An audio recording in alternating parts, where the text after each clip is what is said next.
சாய் தன்சிகா திருமணம் நாங்கள் நடிகர் சங்கம் கட்டிடம் கட்டி முடிந்த பிறகு நீங்கள் இந்த வருட இறுதி மாதத்தில் எங்கள் திருமணம் திரையுலகமே திரண்டு வரும்.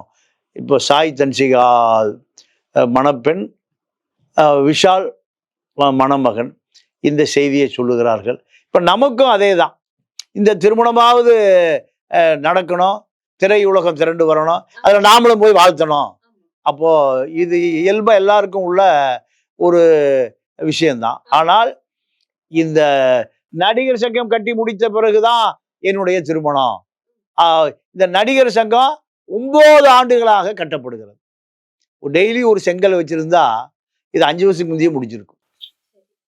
9 வருடமாக. நீங்க என்ன சொல்ல வரீங்க சார்? நடக்காது அப்படின்னு சொல்ல? நான் அப்படியேதான், நான் சாபம்லாம் விடலாமா? சரி, நடக்கணுங்கிற கவலை தான்.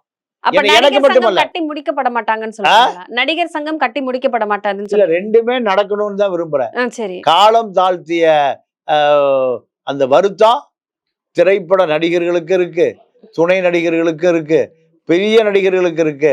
ஆனால் இந்த நிச்சயதார்த்தம், இது 3வது நிச்சயதார்த்தம். நடிகர் சங்கம் கட்டி முடிப்பதற்கு சார் 3 கல்யாணமே பண்ணிடுறாங்க, 3 நிச்சயதார்த்தம் பண்ண கூடாதா? இல்லம்மா, நீங்க தமிழ் மரபுல ஒருவனுக்கு ஒருத்தி தான்.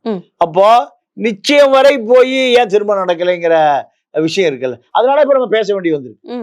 திருமணம் முதல் திருமணமே நடந்திருந்தா பேச வேண்டியதில்லை, 2வது திருமணம் நடந்திருந்தா பேச வேண்டியதில்லை. இப்ப 3வது நிச்சயதார்த்தம், நீங்க சொல்லுகிற என்கேஜ்மெண்ட், அது சாய் தன்சிகாவோடு திருமணம் நடக்கணுங்கிற கவலையோடு தான் பேசுகிறோம்.